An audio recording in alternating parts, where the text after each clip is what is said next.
The Weedsman Podcast. ChristopherMedia.net. Making it to Wednesday is a win in itself, and Dunkin' thinks you deserve a reward. That's why every Wednesday, now through December, Dunkin' Rewards members get a free donut with drink purchase. So whether you like your midweek pick-me-ups oozing with chocolate or filled with jelly, it's on us, because you deserve it. Save time and order ahead on the app with Dunkin' Rewards. Not a member? Join today. America runs on Dunkin'. Limit one classic donut per member per Wednesday. Terms and exclusions may apply. Participation may vary. Offer ends 12/27/2023. How would you like to come home to a bartender who will fix you any cocktail you want? I'll have an old-fashioned. I'll have a margarita. Now you can with the Bartesian Home Cocktail Maker. Bartesian is a sleek machine the size of a coffee maker that makes premium cocktails at the touch of a button. Choose from over 50 different cocktails, from classics to the most exotic premium cocktails served in the best bars today. You'll always get freshly mixed, perfectly balanced cocktails with the Bartesian Cocktail Maker. And now get Bartesian's best Black Friday deal ever at bartesian.com/cocktail. Entertaining? The Bartesian is ideal for parties. No need to stock all kinds of individual mixers for complicated recipes. Every guest gets the cocktail of their choice in seconds. The Bartesian makes a wonderful gift for anyone who loves a fine premium cocktail. Now get Bartesian's best Black Friday deal ever. It's available right now, only at bartesian.com/cocktail. That's BARTESIAN.com/cocktail for Bartesian's best deal ever. Only at bartesian.com/cocktail. We all know a guy who only occasionally shaves for big occasions, and it's because that occasional shave really hurts. It's the time of year for big occasions, and yet there he is, suffering with that cheap drugstore razor. Let's help him out. Henson Shaving's line of razors, built with aerospace precision, deliver a smooth shave your dad, brother, and even son can enjoy, eventually. With replacement blades just 10 cents each, you'll buy it once, and they'll use it for life. How's that for the perfect gift? Celebrate with 100 free blades on your first purchase, and no subscription headaches. HensonShaving.com/holiday. Christopher Media. Let's make some noise.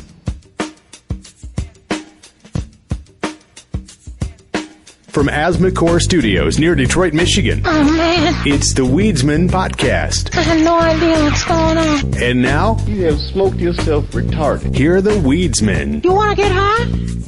Welcome to the Weedsman Podcast. I'm Chris. I'm Aaron. Welcome back. And welcome, Ohio. You did it. Welcome, Ohio. What are they joining the... What are we welcoming? Oh, wow. Welcome, Ohio. Yes, they voted in recreational. Oh, they voted in... That's right. Getting your stoner cred revoked. Yeah. Indiana, that means... I follow the news on a weekly basis now, not on a daily. Well, because we've been doing this show for so long, at some point, you've made a point, at some point the news about it is just the same. At some point, every 2 weeks, well, Congress is thinking about it. Yeah. We'll let you know. Yeah. Well, because it's also become so... Weed news has become local news now. The national news of, like you were saying, what's happening with Congress or, is Biden going to push? It's going absolutely nowhere. There's been no development. Nobody's really talking about it with any interest. And, and what else would there be to talk about nationally? There was talk of a couple months ago that they almost rescheduled it. And then they didn't. Right. Yeah, so like if something like that happened, I'm sure, that would come up. Mm-hmm. But like to talk about like what's going on in Nevada's restructuring this. So Ohio's had medical for a while now. I know, and I can only imagine how loosey-goosey that system was. But Ohio voted in, weed and abortion. Weed and abortion, huh? In the off-year election, yeah. Yeah, I think, not to get off on an abortion tangent, but it sounds like that's really becoming a losing issue all across the board. Like the people who are diehard anti-abortion are in the minority no matter what party you're in. Yeah.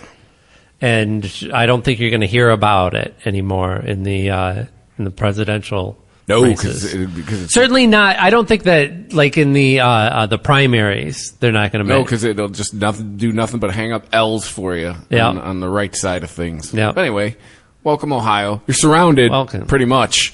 Yeah. Michigan, what else Illinois, what else Ohio. could they do? Yeah. Well, I mean, between having a medical system that I'm sure was as porous as a spaghetti strainer and, being surrounded by legal weed flowing in from all sides, beset on all sides. I mean, even Kentucky's half surrounded because I guess Yeah. Kentucky's on the southern border of Indiana, but Kentucky is bordered by Illinois You're next. and Ohio. So, I mean, it's almost all of at least the upper Midwest has got the legal reefer. No, the new thing is the psychedelics, right? Right? I was reading about Mushrooms are the new thing that everyone. I mean, my friend who works for a grower, they're getting into mushrooms. Mm-hmm. Yeah, I was reading about Colorado. They were having they have like cannabis cups and whatever. And I think that's what it was. It was a psychedelic cup is what they were calling it. How? I mean, I don't know. All right, was it last 2 weeks? Well, it's like... All right, we're going to try this mushroom today. Right. Yeah, it's not like you can try a lot of strains while you're there. Yeah, exactly. That's a very good point. And if you mix and match, then like it totally defeats the purpose of of the it. hospital. Yeah, with a fucking some vitamin C. And Look, there's a reason why these drugs are more popular at places where there's loud music, flashing lights, and lots of people, because you're not going to have to walk around looking at people in daylight and wondering, what should I say? And does this person think that I'm fucked up? Oh, wait, they're all fucked up. Wait, that's fucked up. Oh my God, that guy knows I'm fucked up. I know he's fucked up. I'm just going to go inside. Yeah. And then somebody whips out a mirror and chaos breaks out. Yeah. You can somehow hear every car radio that drives by you. Yeah. Yeah, but not only that, that's what the tech guys are getting into as well. I think mushrooms across the board, really. Like psychedelics, yes, but I think they're more like just really into mushrooms with this idea that like it's all natural. So you got your mushroom coffee and your mushroom, digestive aids and your mushroom psychedelics for partying or just for microdosing and, Well, you listen to the Monday morning podcast, Bill Burr. Yeah, off and on. Like I said, I haven't been listening for football season because I just zone out. And right. But he not recent, I guess within the last couple years, finally tried them. Like he went out to the desert with his wife, and he said for him, he's like, "Oh, it finally." Oh, the comedians are all about he said, I finally figured out why I'm how I am. It's like it took some mushrooms, went out in the desert, and fucking it was great. Yeah, I mean, like there's no other way where you can get a perspective outside of your brain other than rewiring it in some way, right? That's the core concept of it. It's like these like philosophical logic puzzles of like, am I myself or do I hear? Like, is there a me that exists in the brain and then a super me that is actually the one who's thinking the higher thoughts about like we should be doing this and that, or is it all part? And how can it be the same system if I'm hearing things in my head?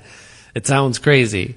My one reservation about doing them now is like I don't know how older me. I wonder if older me like just I've seen too much. I know too much. No, not from my experience. Or maybe it's a better. Maybe you have a better handle on it because you're. I found older. I've done it a handful of times in the last year. I want to say I've done it like 3 times. Only one time where it was like kind of a real dose of like I might freak out.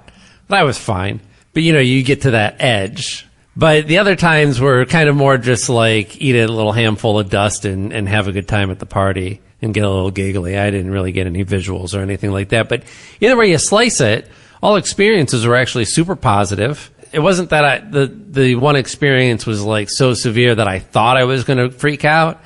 It was just that it got to that level. The more I think about it, where you're thinking, man, if I was in like a not a great mind space, I would be freaking out right now because that's what it all comes down to.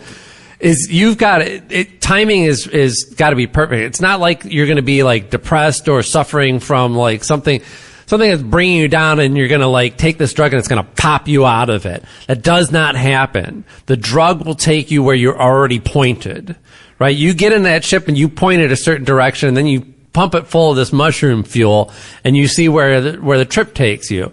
But if you got it pointing in the wrong direction, that's where the trip's going to take you. It will not turn your ship around for you. Correct. Like that's the thing right now. Like I think I've been through a lot in the last few years. Yeah. And I'm in a good spot right now. But I want to keep that going a little more before Yeah. I start fucking with mushrooms again. Yeah. And I think if you're coming at it from that perspective where, like, I mean, definitely the obvious ones, find somebody that you know and trust that you can do it with, and you know, just have like a positive environment that you can do it in. They're kind of no-brainers. But yeah, I think also if you're doing it just with the idea of kind of getting a different perspective on something, then know what that is. What do you want a different perspective on? Like, have a question in mind. That's a good thing to have, because then, like, you're gonna get preoccupied with something, right? And it could be the piece of lint that you found in your pocket. It could be your eyeball in the mirror.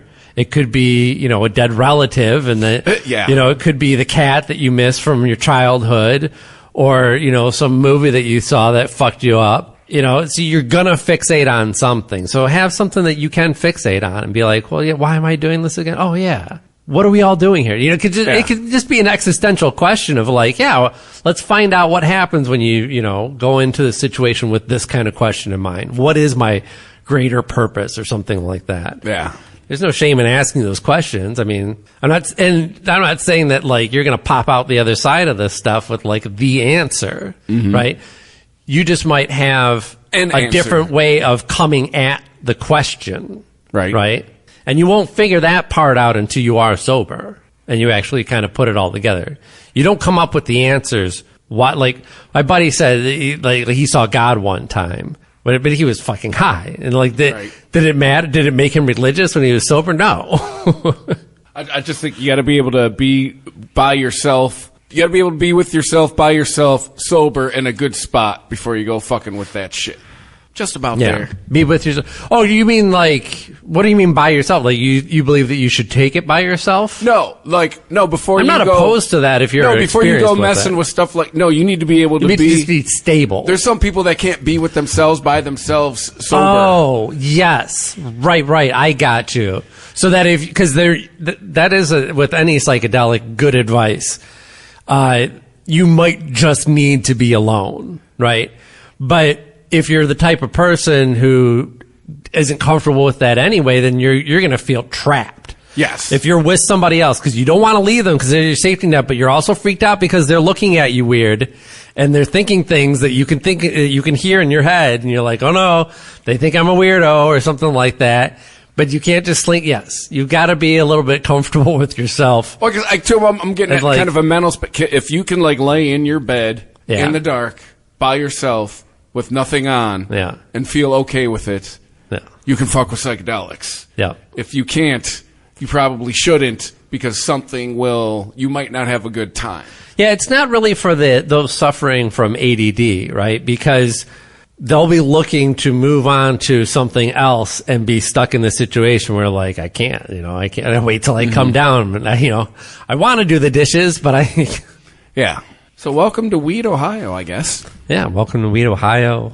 Welcome to psychedelic, Denver. Colorado is on the forefront of that too. No, didn't they legalize that? I can't. Did they legalize it or decriminalize it? I think it was decriminalized. I think there's only been decriminalization so far of mushrooms. But I think that just kind of lives in a gray area anyway. Oh, I remember the rant that I was going to go off on before, because the article that I was reading about all these investors, these tech investors getting on the ground floor of these mushroom and psychedelic companies and all that shit, because they themselves are attracted to, and they think that people are attracted to natural cures, natural medicines, and that's what mushrooms come across as. But I don't know, it's kind of bullshit. Hey, worked for weed. Hey, it's medicine. I guess, but what's natural, right? Like, mushrooms is natural, but is cannabis natural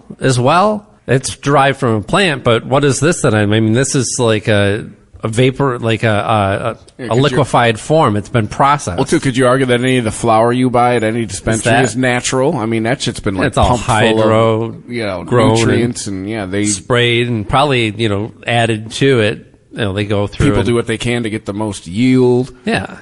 It's all manipulated. It's about as natural as a genetically modified cow or something, or chicken. And not even to mention, like, what else is natural? Like aspirin. It's all natural. It's just concentrated. Or what was I thinking of earlier? Oh, cyanide. That's all natural. Yeah. Right? That just comes from seeds. Sure. Cyanide's all natural. That's got to be good for you, right? Better than what? I don't know. Than the heart medication that you're supposed to take? You went to see Metallica. Yes. A couple times, didn't you? Did you end up going to both shows? Oh, I did. Yeah. Were they? So that was at Ford Field. At Ford Field, which is a big place, right? The whole time I thought I was at Little Caesars. Yeah. Yeah, no, it's Ford Field. Oh, cool. Wait, did they change the name of it? No, they're all right next to each other. Oh, right. Yeah, they're all in the same center now. Yeah. Yeah, Little Caesars is where the Pistons and the Red Wings play. Ford's where the Lions play. Comerica's where the Tigers play. So that was the Ford Field is a football field. Yes. Yeah. So that's probably the biggest out of the three. Oh, yeah. Right? Because football is like, not only does it take up a lot of room, but it has the most biggest audience right now of any of the sports. It generates more revenue than some small countries. Yeah. But yeah, I went to see Metallica at Ford Field. So where were your seats? Was it general admission? Lower bowl. If the football field was out, we were in the end zone. But the stage was, they played in the round. Oh, okay. So they were right in at the 0 yard line. Is that what they call it? They're on the 50-yard line. The 50-yard line, I guess. Yeah, because it's 50 depending on either way you go. Yeah. Gotcha. First night, the openers are Mammoth EVH, or no, what's Eddie Van Halen's kids band. Mammoth WVH. That's what it's called. It's all one thing. Mammoth WVH. Oh. Yeah. I guess Mammoth is a nod to that was Van Halen's original name. When they were a wedding band, they were called Mammoth. I was going to ask if you meant Mastodon. Nope. Yeah. That's a metal band. They'd be a great opener for fucking, I'm surprised. Yeah. I'd be surprised if they haven't opened up for Metallica. My review on Mammoth is, I think. Mammoth. It is a sad state of affairs in the music industry that the kid of Eddie Van Halen was up there playing the most boring, generic, middle of the road, please, whatever is left of radio, play this music. Really? What? So it didn't sound like Van Halen then, or Metallica, but it sounds more like you're describing like Gin Blossoms type of sound. Like, yeah, we got some heavy guitars in it. Let me find. But we're pop. Let me find their most popular song here. Yeah, I'm curious now. I want to hear some of this. I'm curious. I sounded like Andrew Dice Clay there for a second. Yeah, it needs imitating women. And she starts asking me, when are you going to take me out? Shut up, bitch. I blow my mic out. I think this was the last song they played. Sorry, kids, remember, Andrew Dice Clay is not funny. Okay. Yeah, he's misogynist. Also not real. Like, yawn. Just generic. Man. I mean, whoever produced their drums should just be bludgeoned with a fucking drumstick. That's how all drums sound now in rock music. Don't the drums exist in a room? I thought we liked the way that drums sounded in a room. We're taking all the room tone out now? I just wish we lived in a world where the music industry was just like, I'm Eddie Van Halen's kid, here's the music I made, fucking play it. No, instead he's got to write this middle-of-the-road bullshit.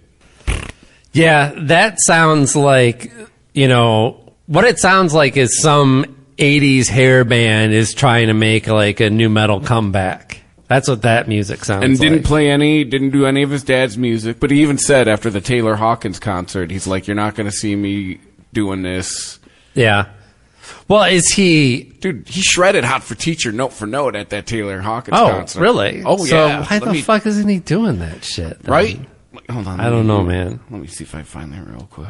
Like, I get it. Especially, if your dad is like that famous of a guitar. But fucking Zappa's kid did it, and he fucking rocks. He's no Satriani. Yeah. But he's really good, and he goes lick for lick on him on some of those live performances. Zappa and Zappa. Here you go. Wolfie's playing lead. To this day, I see a hot woman in glasses, and I hear drums in my head. I'm like, whoa! Somebody give me a pencil. I think I'm getting a pencil. Damn. Yeah, he's no. It sounds like this is faster than the original too, right? This is a little faster than like the album version of this by Van Halen.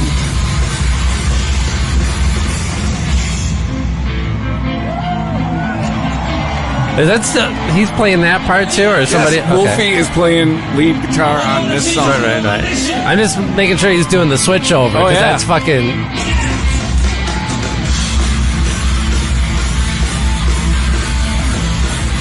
So, is there any other guitar player on this? I don't hear any other guitars. Is somebody doing some rhythm shit? Grohl's playing rhythm. Okay. Sounds like he's just doing the bass line. Actually, he is. Never mind. Dave Grohl's playing bass. Oh, yeah? Yeah.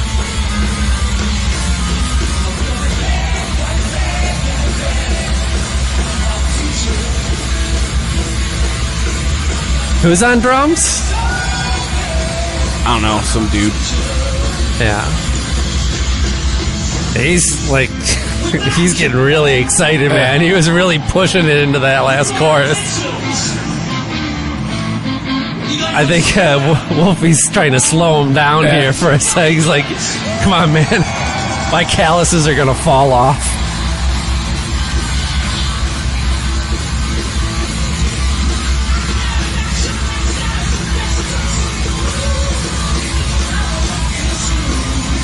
The singer is the guy from The Darkness. Oh, yeah. That's a good choice. Yeah. He's got pipes. He does. Just get to the goddamn solo. Yeah. And nobody's got that, like, distinctive David Lee Roth, like, the back of the throat sound. Yeah. He does it a lot in this song. But when he does it's almost like a response line. Nobody told me that it could be like this. He's singing that line like it from the back of the throat, and it gives it that weird. It's what they're making fun of in the what's the clown from Dr. Roxo. Yeah, Dr. Roxo. They process his voice so it has that weird like back of the throat kind of resonance. Yes. There's probably just liberal use of like flange and shit too. Yeah. You know, they had the original like Eventide harmonizer or some shit cranking on that, along with your Lexicon digital reverbs.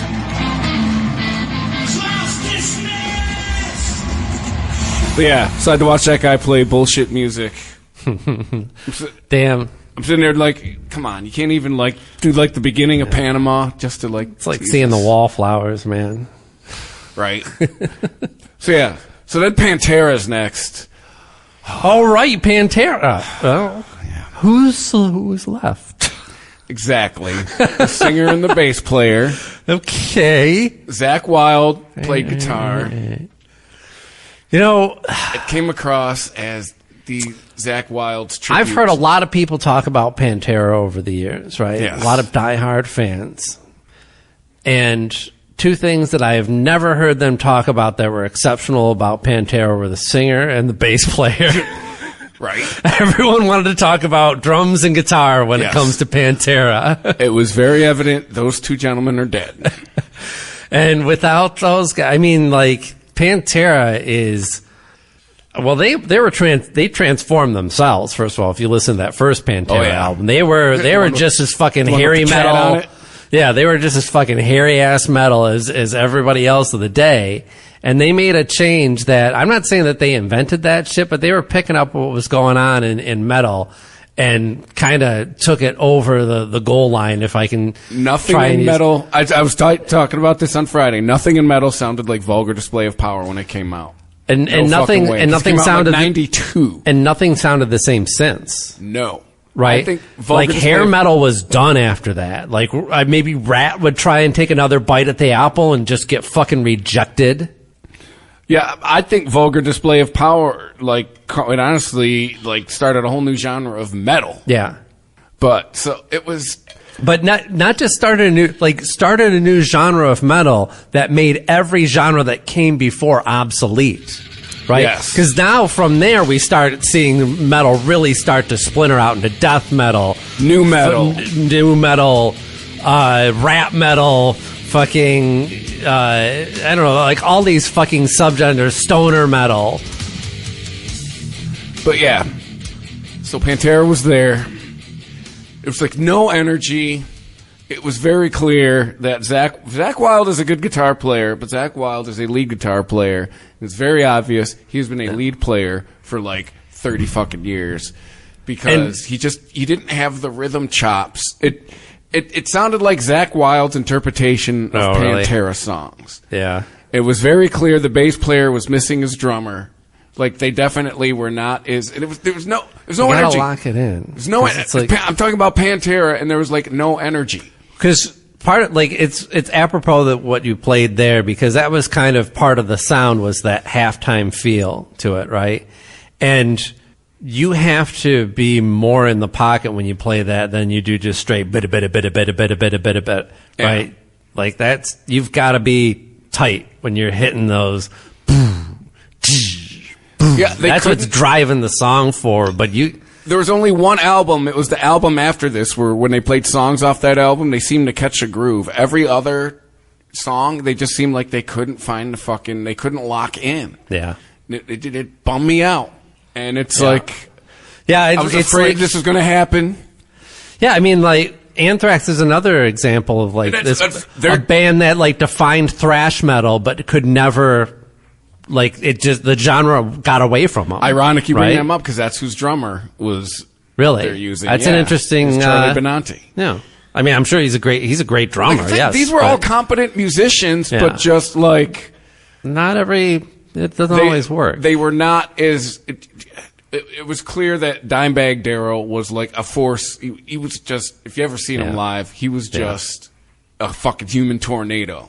Yeah. Like, and it was bumming. I will not go see them if they go on a North American tour.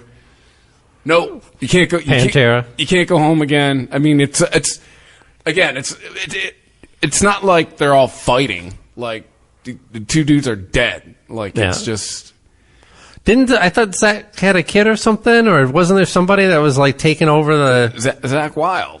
That they were boys. They were like buddies. They were like best friends. And that's. Oh, I mean, I said Zach. I meant. I don't know what I'm thinking of.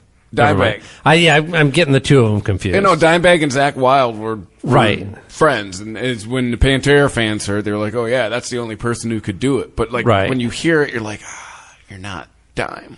Yeah. So anyway, but Metallica, dude. Oh yeah, but Metallica. But Metallica. No, how did they sound? Holy shit! I saw some. I looked at a little bit of footage you grabbed with your phone.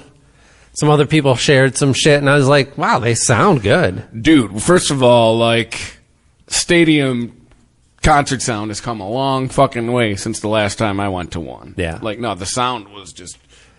They get those crazy curved arrays now that they can just fucking pinpoint every single part of that audience.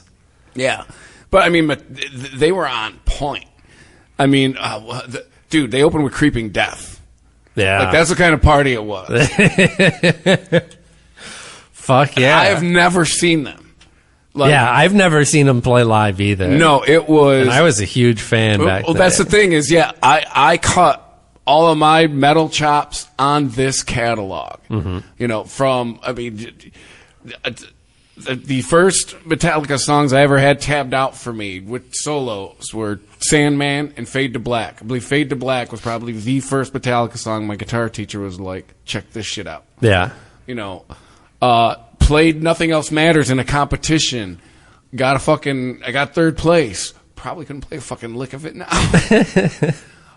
Learned in a battle of the band, same music competition, like learned Sanitarium. I'm just saying, like, me and my one buddy and his brother that were there, like, we were in his basement. We were all 14, like, playing Seek and Destroy. Like, this band is part of my musical DNA. Yeah. And to see them, and to see just how good they were was just, it was awesome. These guys are pushing 60, and Sure.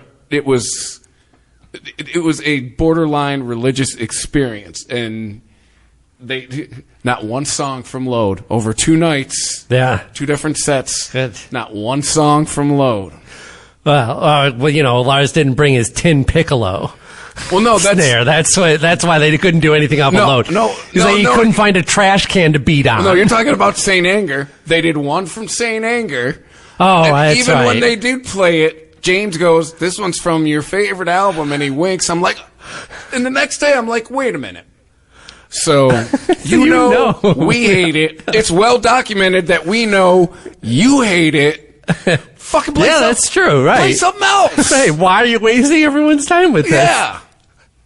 But yeah, one song. But I don't know. Maybe he's come around. What was it? A good song at least, or were you like, No, this sounds like a shit song off a shit album? I'm gonna go get a drink song. Maybe that was the idea. He's like, people have to pee at some point. Let's give them a chance to do that. But I could tell you, over the 2 nights, 6 of 8 out of Ride the Lightning were played. Half of Master of Puppets was played. Wait, half of Master of Puppets? Like four out of the 8 songs of Master of Puppets were played. I think, okay. Would they stop? Yeah. They played 6 out of the 8 songs out of Ride the Lightning. Dude, are you fucking kidding me? Yeah. Like, that's... How long did they play for? 2 hours each night. Wow. Yeah. We got to see... Did they stretch that early shit out? I mean, I know there's some epics on there, but do they play with the old shit like Black Crow style? Like, do they vamp on anything? Or do they tend to play it pretty straight still? No, pretty straight still. But okay. You got Orion the first night. Bro. You got Call of Cthulhu the second night. That's what I'm saying. The second night they opened with Whiplash. Whiplash. Off of Kill 'Em All. Hold on, I'll bring it up here. You'll know it. Like Ride the Lightning and Master of Puppets were my 2. Oh, yeah. Yes. Yes. But me and my buddy were discussing. We're like, what are they going to open with? We were naming songs. He brought this up. We were like, they won't play this. It's too old. Like, not enough people know it. And they fucking open with it. No shit. But off of Kill 'Em All, yeah, you only got Whiplash and this is and like Seek and Destroy. This is some old school guys with hair to their fucking waists. Yeah. Whipping their heads around, leather jackets.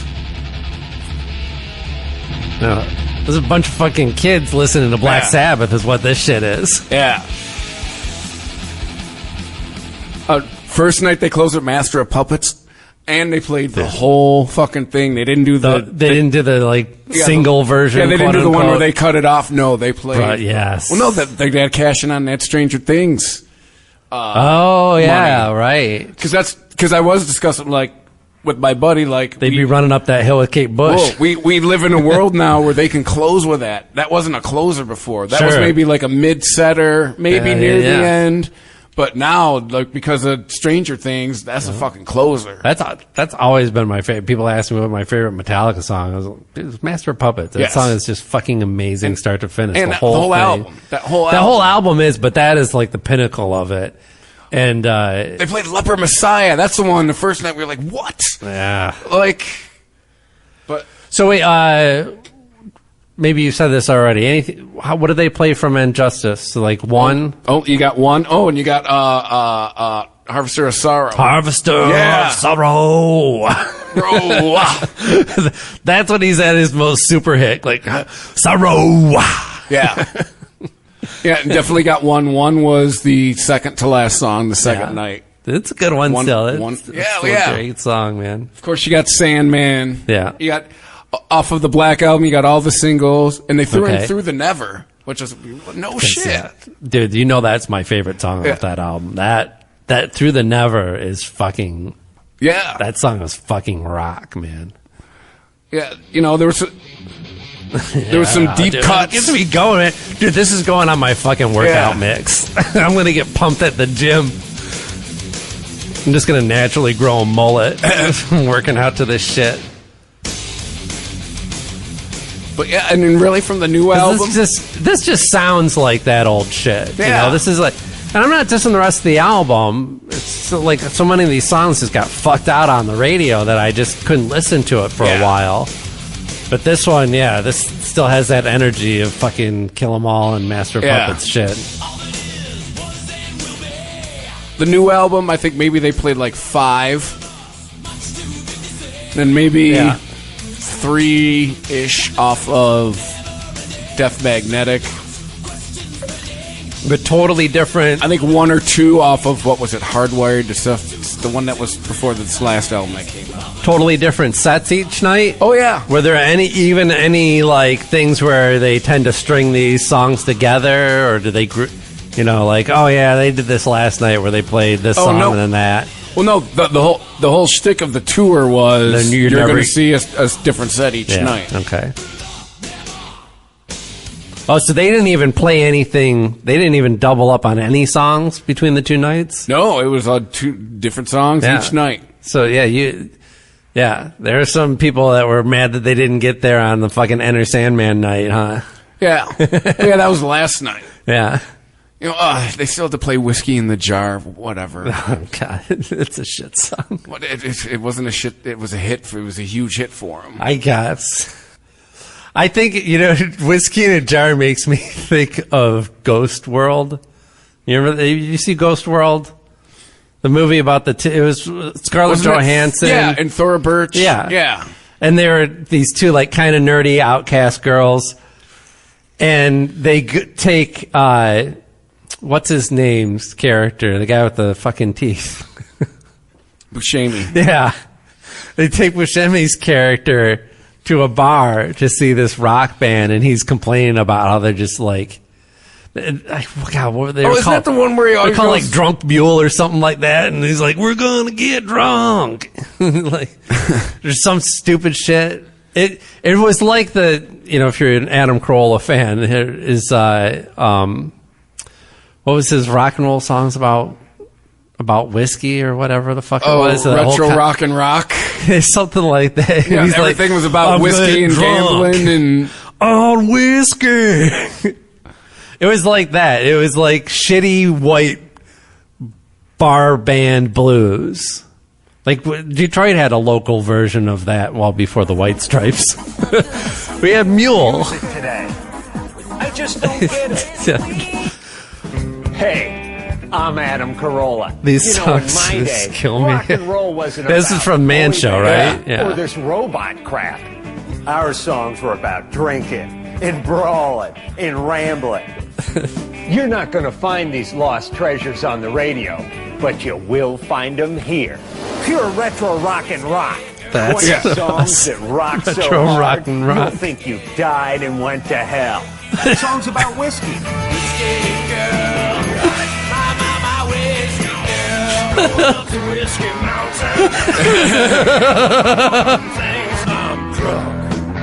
That's my favorite.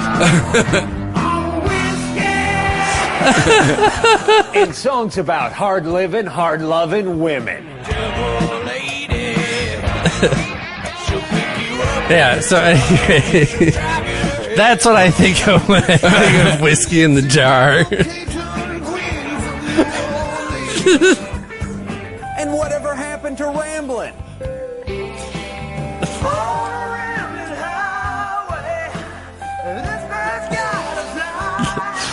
This song is actually genius. Because, like, it's not a bad song, and if it was on the radio in the 70s, it would have been a hit. More than likely. See, there's a visual gag with this that we're not seeing of all of these songs. I don't know if I've ever seen the visual component of it. What are they? Is it just look like a K-Tel commercial? Yeah, let me try to. They're probably getting all dressed up and Oh, yeah. You don't have to play the whole thing for me. No, I'm saying just read the song titles. Whiskey House, Give Me Back My Whiskey. Oh, you're missing out Whiskey on all Mountain the Hop. yeah. Whiskey on My Mind, Whiskey Train, Cage Whiskey Bird, Sour Mash Highway, Last Call for Whiskey. Songs about hard living, hard loving women. Let's see. Devil Lady, Devil Mama, Little Miss Satan, Cajun Queen, Teenage Cajun Queen, Whiskey Drinking Cajun Queen. There has to be a teenage version. She Devil, Sister Satan. And whatever happened to Ramblin'? Ramblin' Highway, Goodbye Woman, It's Ramblin' Time, Mama Was a Truck Driving Man, It's Just, I Just Gots to Ramble, Whiskey Rambler, Saturday Night Rambler, Haulin' Ass, Rambler's Lament, Born to Ramble, Mr. Rambler. Magnetic Fields, I think, has the best modern day rambling song called Papa Was a Rodeo. It's actually quite clever. You familiar with the Magnetic Fields? No. No, really? No, they're like indie rock gods. It's really all just one guy, Stephen Merritt.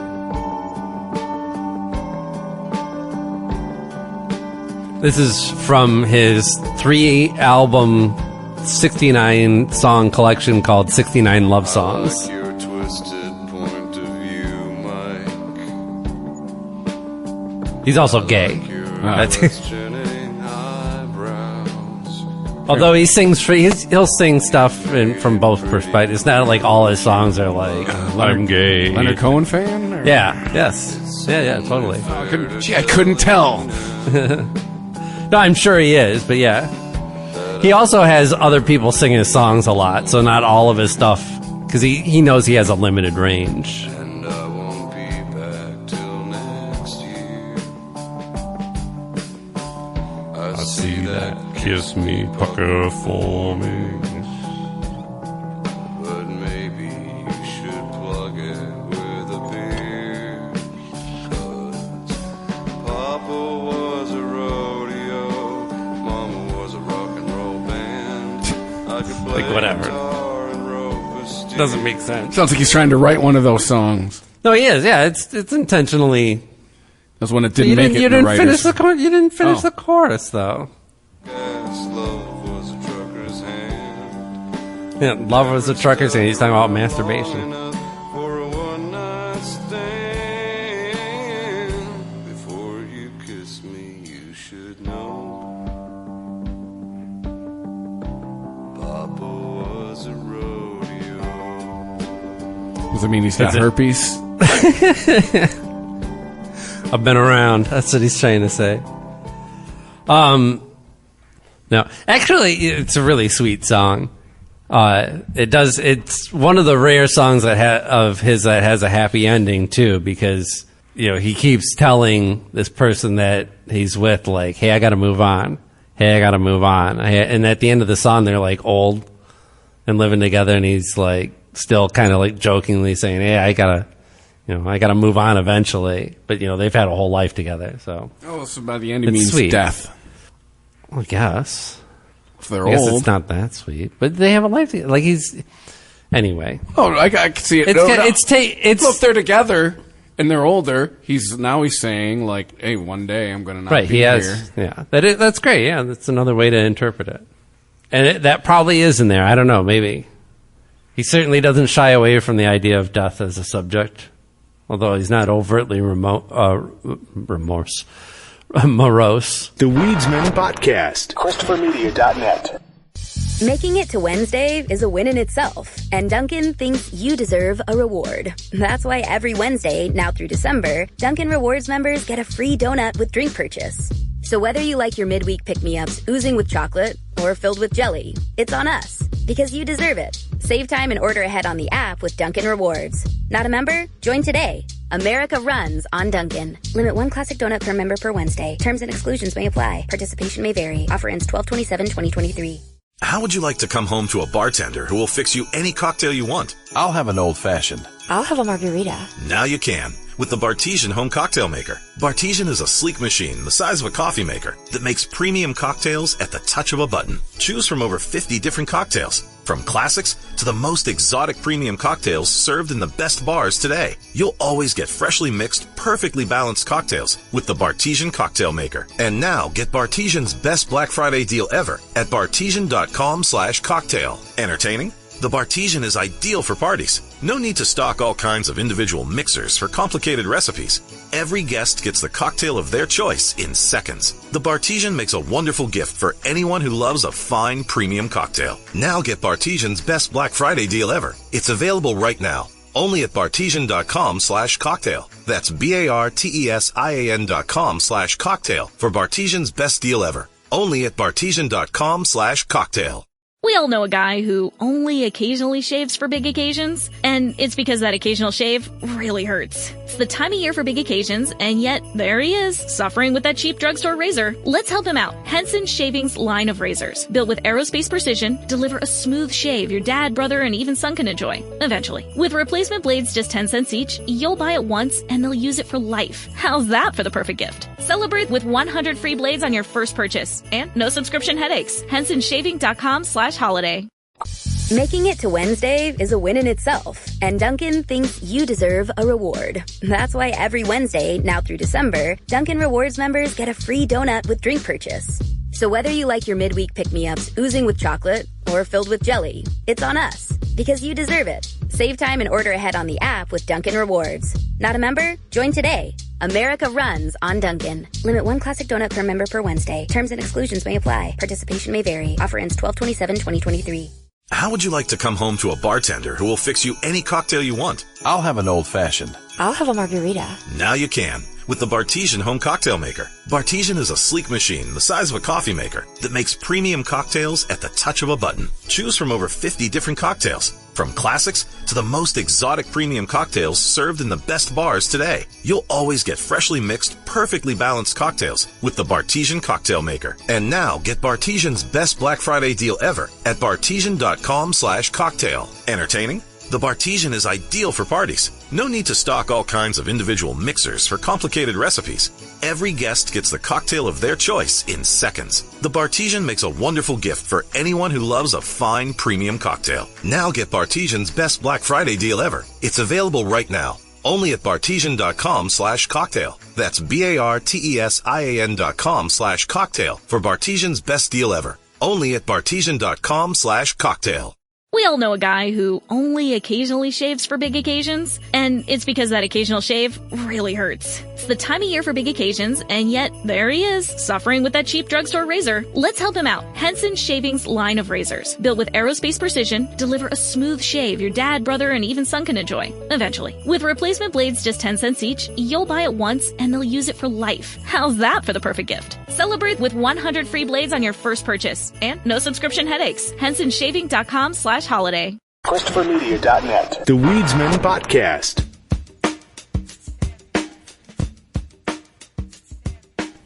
So, what else? There was something else musical that was coming out. The Grammy nominations came out. Right, the Grammys came out. Oh, Andre 3000 released an album. Oh, he did? Yes, apparently. But let's do the Grammys first, and then we'll talk a little bit about his new album.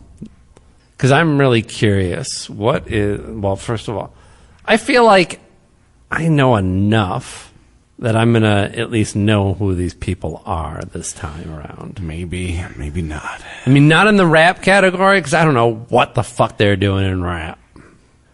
Yeah, there were some of these names I was like, huh? Who? Like, what? I love listening to rap, and I realize, like, there's still a lot of stuff out there that people haven't really heard a lot. So I've been digging, but, like, all of one of the most, if not the most prolific rap artist, Kool Keith, who has put out, like, pretty much an album a year since 1990, whatever the fuck. And sometimes 2, 3, or 4 albums in a year he'll drop. I guess some of those are just instrumental versions, but still. I was listening to his, he does an album that's a collaboration with, another DJ or another MC, and they just do songs about being big rig truck drivers. You know, they're literally rapping about, like, hauling ass across the country in an 18-wheeler and picking up hookers and doing blow. And is it a country album? It's a country-inspired rap album that was pre-Little Nas X. Anything that you've seen come up in rap that is like, new idea and people are blowing the lid off of it, and like, if they ain't heard Kool Keith, then they didn't even know that they were biting him, because he's done all this shit first. I swear to fucking God. Go back to Dr. Octagon, Dr. Doom, like, he's done a lot of shit under different monikers. They're not all under Kool Keith. Mm-hmm. But you listen to rap history and you slot in these Kool Keith albums and you see how influential they are. To like backpack rap, to, nasty rap, to fucking, just weird rap like I was describing, like the trucker rap, horror themed rap, minimalistic, production, drum machine production, sample based production. No, you don't. I'm watching you. Here's the Diesel Truckers. But I'm watching you too. He's got sweet eyelashes, your dark skin flavor. One of his albums is like, I think it was Matthew, or maybe it was one of the Dr. Dooms, and he's just like, the whole thing is talking about being in the ghetto. He's like going over to a chick's house. She's got McDonald's wrappers on the floor. The baby's got shit in its diapers. Somebody's eating tuna fish out of the can. Like,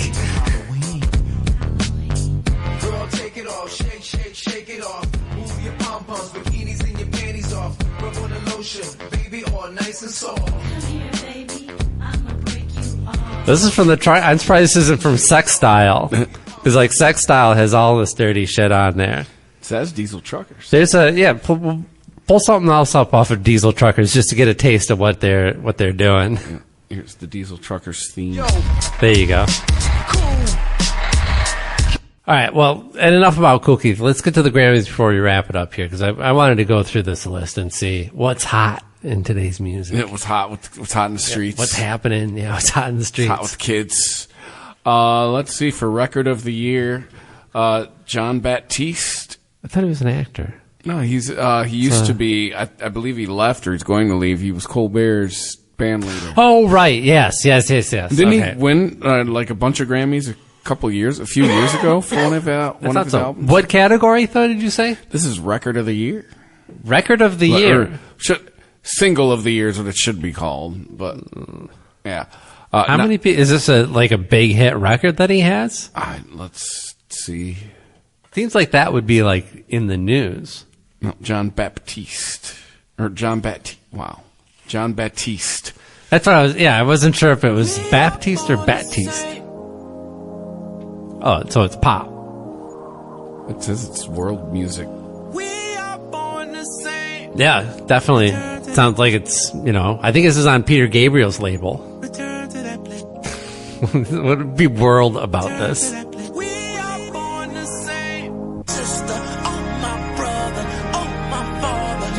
This is like the whole song. Does it kick in at some point? Yeah, right? Is it like all intro? This sounds like shitty techno.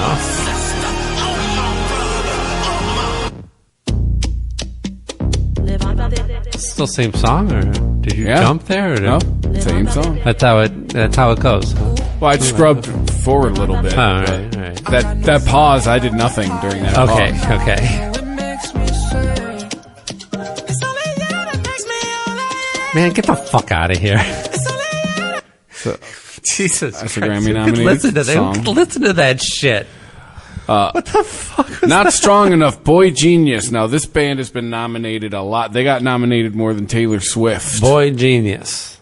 This is the project that you were talking about, right? About the Phoebe Bridgers? Yeah, and two other girls who I'm misogynist because I don't know their name. So, and here's the one. This is Record of the Year for them.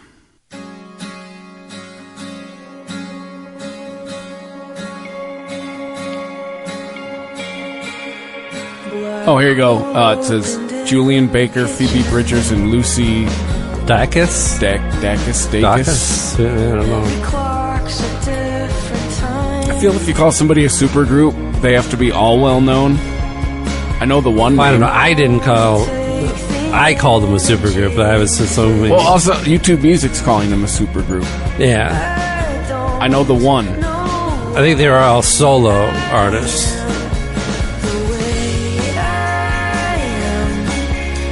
Well, they're making very unimaginative music. Yeah, I mean, someone's got to take over the mantle for the Indigo Girls. Are they still touring? Like, this is... This sounds like shit that was played in the 90s on adult contemporary radio. This is music for situational lesbians.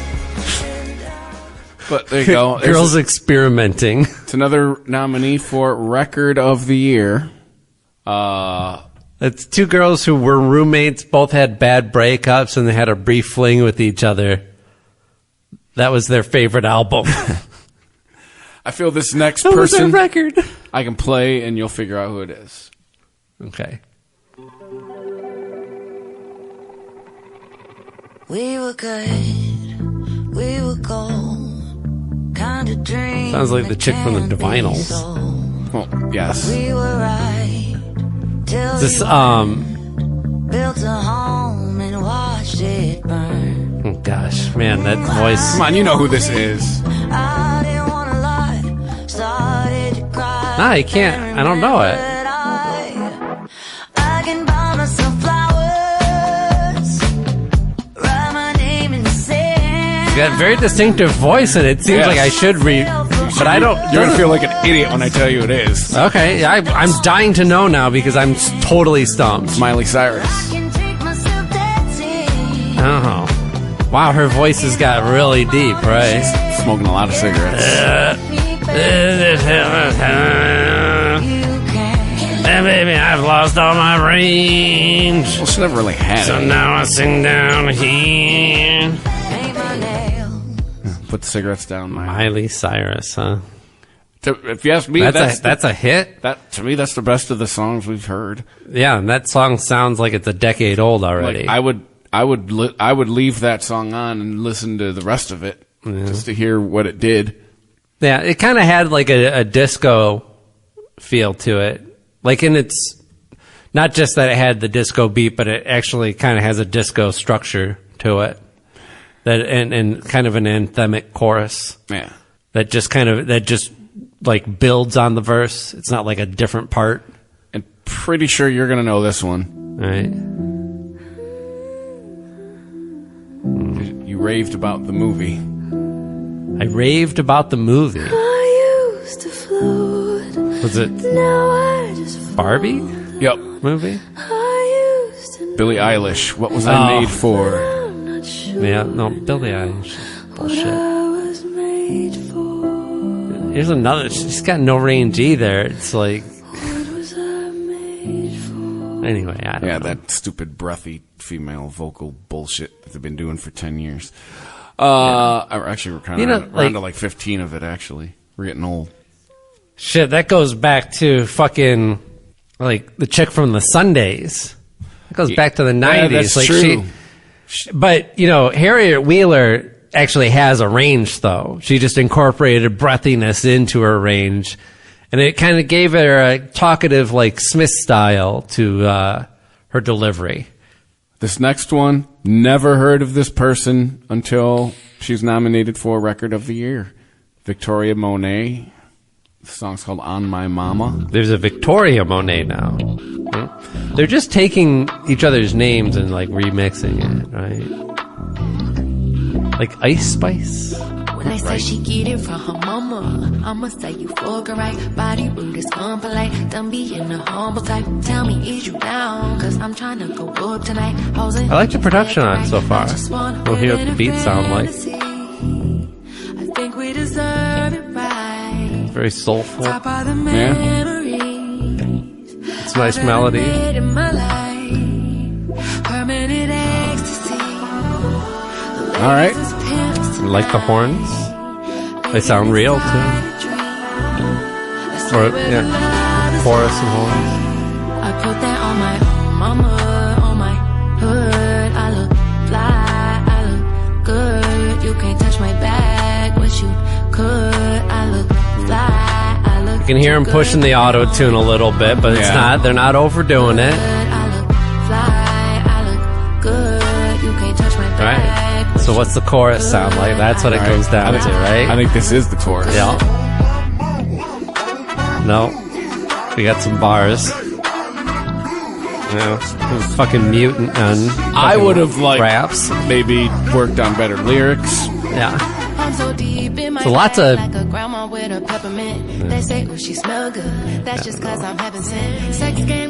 You should have had a chorus in there first before you started rapping.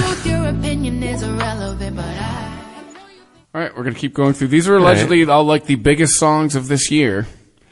Vampire, Olivia Rodrigo. I've been seeing a lot of her lately, and she's another fucking Disney kid. She always drops good bands though that she's into, right? She's always like talking about, I don't know, like Radiohead and the Pixies, and I'm like, oh, okay, so she's got some taste. Let's say like she's another Disney kid though. There's a lot that doesn't reflect on what she wants to do creatively. Disney kid is a job. Another. This stupid vocal. Yeah. This is another girl ranting on the piano. Have vocal coaches just stop teaching, sing from your diaphragm? Hey, just sing from your throat, ladies. Yeah. Yep. Your voice mostly comes from the back of your throat and your nose. Yeah.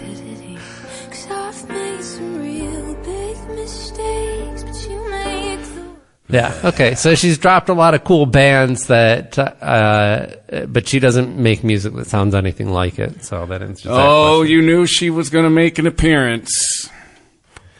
Tay-Tay, Anti-Hero. Yeah. So this is interesting. I was listening to, I'm a fan of Penn Jillette and his podcast, and I was listening to his podcast today, and they talked a lot about Taylor Swift. And Penn Jillette has talked about this before, and I'm kind of curious to get your opinion on it. Because he says, he talks, obviously music is a generational thing, right? Yeah. And it's not unique to notice that, like, the music that is with you during those periods where you're like, getting laid and whatever it is that excites you as a teenager, that's the music that sticks with you, right? And that you apply meaning to. And so it's this applied meaning thing of, like, he talked a lot about listening to Dylan and Beatles. It's like when the White Album came out, I took that home and I listened to it 4 times on repeat, the whole double album. Listened to it 4 times. Since then, I've heard it 20, 50 times that over. Not that he still listens to it obsessively, but he still goes back to it, and he's heard it these songs hundreds and hundreds of times. And he said, there's nothing stopping you from doing that with music today. It's just how much attention you pay to it, right? I'm always getting new things from these Beatles songs or these Dylan songs, that I'm listening to them so much that it's that they become like. Not only do you hear new shit in it, but it just becomes part of you. Like, you assign, music gets assigned to, like, there's certain, like, records that you'll hear and you'll be like, oh, that makes me think of, like, being with this person, or when I was in this band, or when I lived in this house, or when I was out in this city. You assign things to it. So, what he's saying, like, you connect ultimately, with music emotionally at different periods of your life. And what he's ultimately punching back against is this idea that, like, oh, there's this music of, like, this classic rock or whatever it is that you were into, of, like, that we assign all this, like, we still revere all these bands and this music, and the new music is nothing like that, right? And it's like, you haven't even, first of all, given it a chance, right? Because it, like, for Taylor Swift fans, it could be like that. It could already be like that for as long as her career's been going. She's got people that listen to her before they hit puberty and are now married. Oh, yeah. Right? So these songs have been with them their whole life. So he just did an experiment. Said, okay, he picked 2 Taylor Swift albums. He talked to somebody who was a big fan, and he said, I want these 2 types of albums. Give me the one that's, like, the epitome of what you think this artist's work is, not that it's the best, but just is the most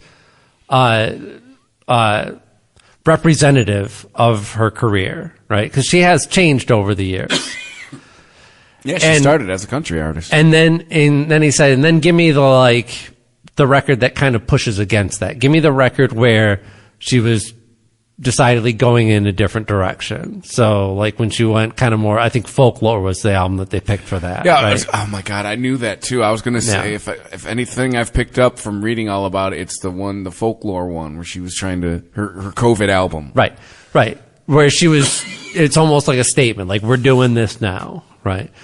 So he listens to both those albums over and over and over again. And he's like, it's already working. He's like, I'm already assigning meaning to this and finding meaning in it. Like these songs are working on me. It's just, it's exposure, and he's not saying you can do that with any new artist. Cause he does mention, he's like, I listened to house music before for about 10 seconds, figured I understand it. I don't need it. Moving on, right? No, I have tons of my friends who try to get me into Five Finger Death Punch. They're one of the bands that opened up for Metallica. Nope, can't do it. You said, well, first of all, you thought it was cool to cover Bad Company. Yeah. But besides that, on Sunday they played that. Other than that, to me, they played the same song 10 times. That's what my ears heard. Mm-hmm. Like, yeah. So, but anyway. So it's not for me. Like I said, not for me. Moving on. Right.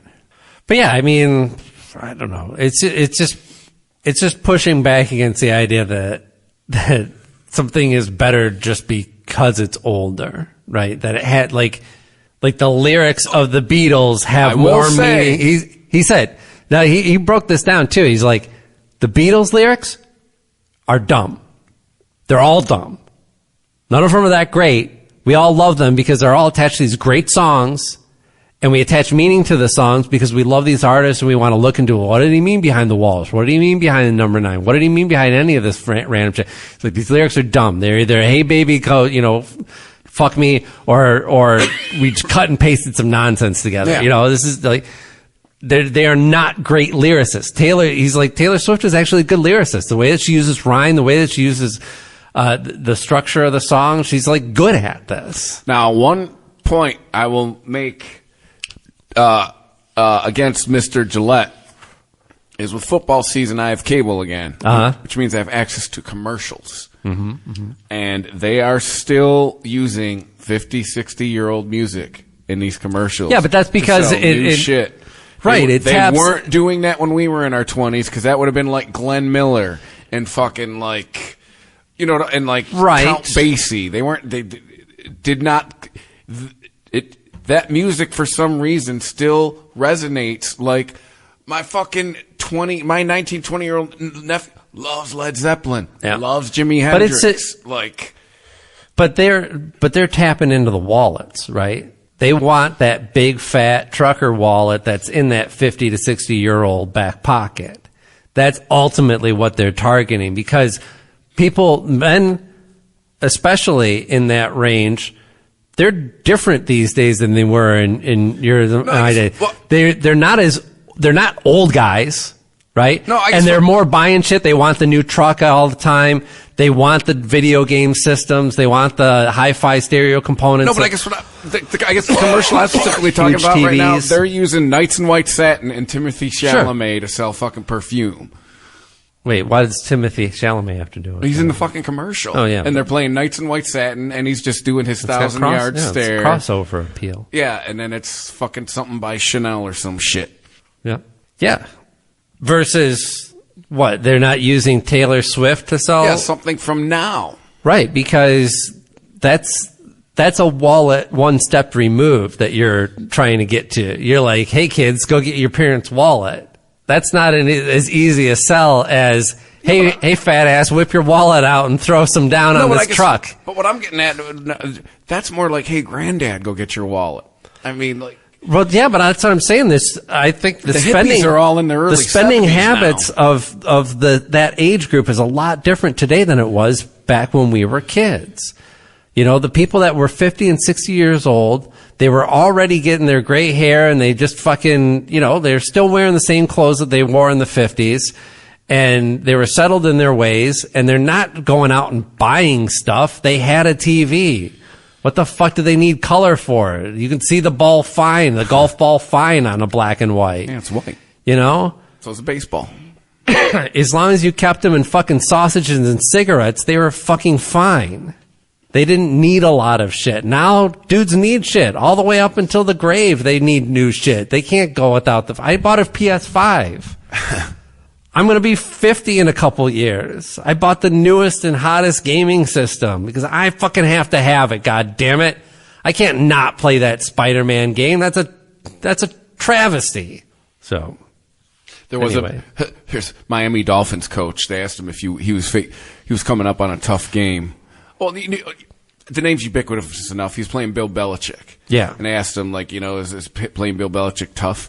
And his remark was, I'm paraphrasing it, but he says, I play with Legos and I found a woman to marry me. Playing Bill Belichick is nothing. Okay. With Legos, though. Yeah. That's just following the instructions, and those are all pictures. I think the point he's making is, I'm a giant dork and I found a woman. Yeah. I'm not scared of playing this coach. The two concepts tied directly together. That's what I wasn't getting, but you're right, yeah. Yeah. Which ties into what you're saying about... Because, like, honestly, if he would have just said, I found a woman to marry me, I'd be like, yeah, there you go. Why are you still married? I was just trying to tie it into your dudes need stuff. Yes. So anyway, are we? Oh yeah. What were you still doing? Like hot news? We got to wrap this up, huh? Yeah. And then last song. Yeah, we'll just get through. I guess record of the year. Kill Bill, SZA. What? SZA has a song called Kill Bill. Yes. Oh. Here, let's see what it sounds like.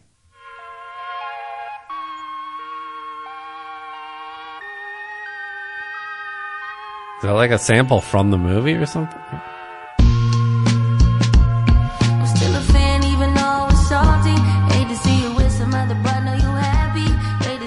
Not bad. Like, you know, loop style drums, although it sounds like they're played live.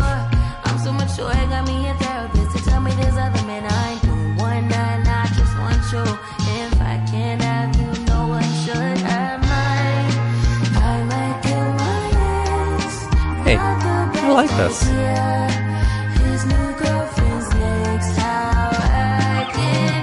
Well, if I got to pick... Outside of the Taylor thing, this is the only thing that that has like real melody, right? Yeah, if I got to pick between everything we just heard, I'd flip a coin between this and Miley. Yeah. Oh, really? Yeah, I couldn't. I don't know. I can't do that. I take this to the Tay-Tay.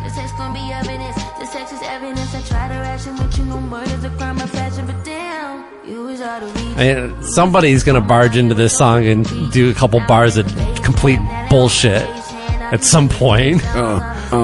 Yeah. Me and SZA getting in the hot tub. No, it's 2023.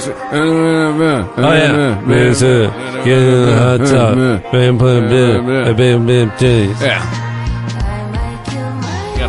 Yeah. No one can understand what you're saying. You gotta go. Yeah. Rhymes come at the end of the line. That's why I always put my rhyme. Watch, Del the Funky Homo Sapien just comes in and drops something crazy. Save that internal rhyme for the backpack rappers. I write my rhymes while I'm sitting on the crapper. No, she hasn't fucked it up so far. This is nice. No, it's I like the groovy guitars in it. The dot's near the end. I don't think we're gonna get any bullshit. Nice, dude.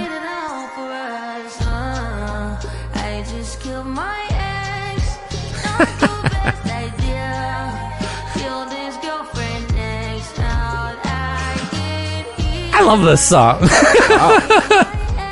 That's crazy.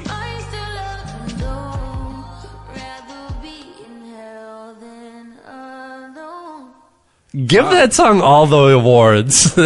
That was good production, good performance. I didn't hear any auto-tune, which it's on everything, so no doubt. But like, I didn't hear any auto-tune. Listening. There was. Hold on. Let me. Did she do some like full-on trills? I wasn't. Yeah, I guess I was listening more to the production. Think about here. I believe you. So you can. It's like.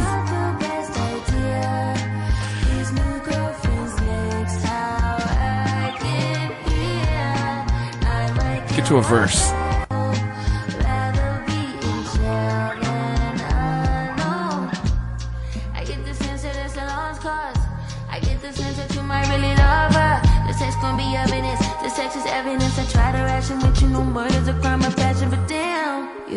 Yeah, you can hear it in the Damn. Yeah, you can hear it in the Runs, but they're not pushing it. I mean, like I hate said, when they do that to someone who can sing. She sounds like she can sing. She can sing. We know she can sing. Yeah, I don't know. Man. I do not understand when they do that. Like when I hear it, the one that drives me the most on is Beyonce. Like, come on. Yeah, it is well documented that chick can wail. Why are you putting auto-tune on her? I didn't like. Why is she putting up with that? You know, Right. she should be in the room being like, oh, "Fuck you! I trained and fucking I've been singing for this long. To what? To lose to a fucking computer? Because it's all in the name of the engineer now, right? Yeah. Like, which trust me, I've had these conversations. We probably had on this podcast. Like, why are we going to trash 98% of that take for 2 measures? Like, let's just go in and fix the 2 fucking measures. Yeah. Like, all right. You know, I mentioned Andre 3000 earlier. He put out an album with no bars on it. No, it's an instrumental. It's got a lot of flute. Is he playing the flute? I would imagine he plays the flute. So I just thought that was interesting. I haven't heard any of it though. What is the album? Oh, it'll be out in 3 days. Oh, okay. So we jumped the gun on that one. Yeah, we'll come back to it. But anyway, go to the social media at TheReason420. That's where you can find us. Also, you can find us at ChristopherMedia.net, which contains a PayPal button if you would like to help us out. And wherever you listen to the show, whether it's on Spotify, Apple, YouTube Music Now, wherever, if you have the ability to rate and review us, we would appreciate that. Please and thank you. It helps other people find the show. I appreciate you for listening. Welcome new listeners, old listeners. Thanks for hanging in, and stay high. Stay high.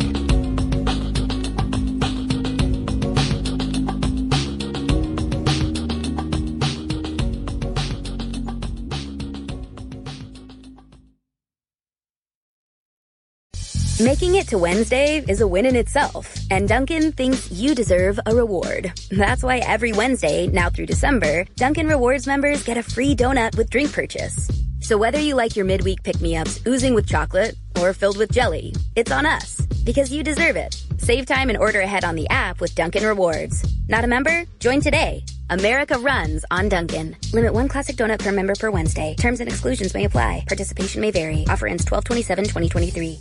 How would you like to come home to a bartender who will fix you any cocktail you want? I'll have an old-fashioned. I'll have a margarita. Now you can with the Bartesian Home Cocktail Maker. Bartesian is a sleek machine the size of a coffee maker that makes premium cocktails at the touch of a button. Choose from over 50 different cocktails, from classics to the most exotic premium cocktails served in the best bars today. You'll always get freshly mixed, perfectly balanced cocktails with the Bartesian Cocktail Maker. And now get Bartesian's best Black Friday deal ever at bartesian.com/cocktail. Entertaining? The Bartesian is ideal for parties. No need to stock all kinds of individual mixers for complicated recipes.